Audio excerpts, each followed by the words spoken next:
Cette action prévention de la violence dans les collèges résulte d'un constat qui a été mis en place à partir de 2007 et qui a donc été effectué par les médiateurs sociaux, les éducateurs de prévention spécialisés de la ville de La Roche-sur-Yon, de la police municipale, des équipes éducatives des collèges.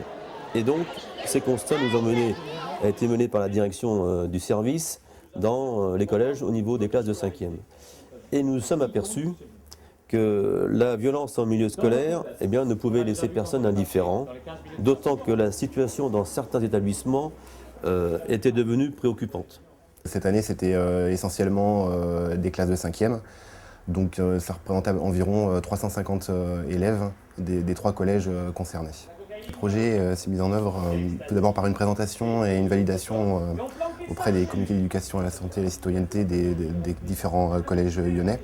Et ensuite, nous avons rencontré donc la compagnie La Pastière, avec qui nous souhaitions travailler au mois d'octobre 2011 et les différents principaux des collèges pour mettre en place cette action. Celle qui est la plus difficile, c'est celle qu'on traite, je trouve, aujourd'hui avec Alessandro, parce que c'est celle qui est où on n'est pas forcément acteur, enfin on ne se sent pas acteur, bien qu'on le soit.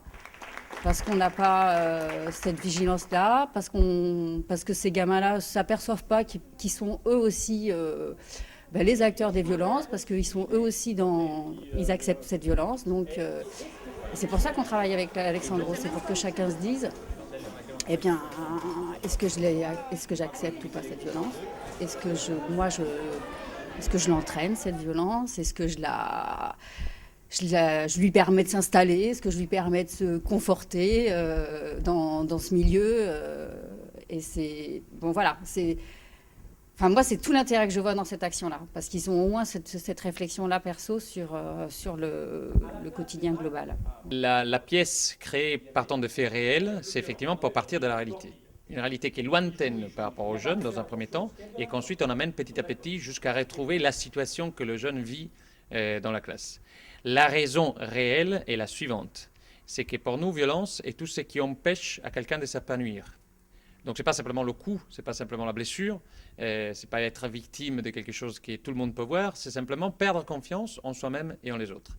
Dans la pièce, on commence déjà à parler de ça, c'est-à-dire quelqu'un qui n'a pas réussi à devenir lui-même. Quand on dit lui-même, c'est encore une fois pas le chef d'entreprise plein d'argent, mais simplement se réaliser, devenir ce qu'il aurait souhaité devenir. Donc d'où le fait de partir de la vie réelle, de façon qu'on puisse parler des faits qui soient reconnaissables pour les jeunes aussi dans leur tentative de réussir. L'année dernière, de mémoire, juste après la séance de théâtre, les médiateurs ont eu à constater des élèves qui mettaient en application ce qu'ils ont pu acquérir comme outil. Et nous avons eu aussi à connaître des élèves qui ont pu transmettre à l'équipe éducative des problématiques familiales et sociales. Et le relais a été fait avec les éducateurs.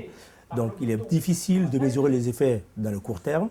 En tout cas, ces premiers effets montrent qu'il y a de l'espoir.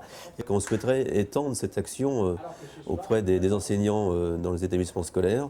Donc c'est vrai qu'on va se retourner de nouveau vers l'État pour demander des fonds au titre du fonds interministériel de la prévention de la délinquance, et où la ville va s'engager de nouveau aussi auprès de ces établissements scolaires pour apporter sa contribution. Nous savons que plusieurs collèges sont demandeurs. On peut citer les Gondeliers, Richelieu, Renoir, qui voudraient refaire la même action.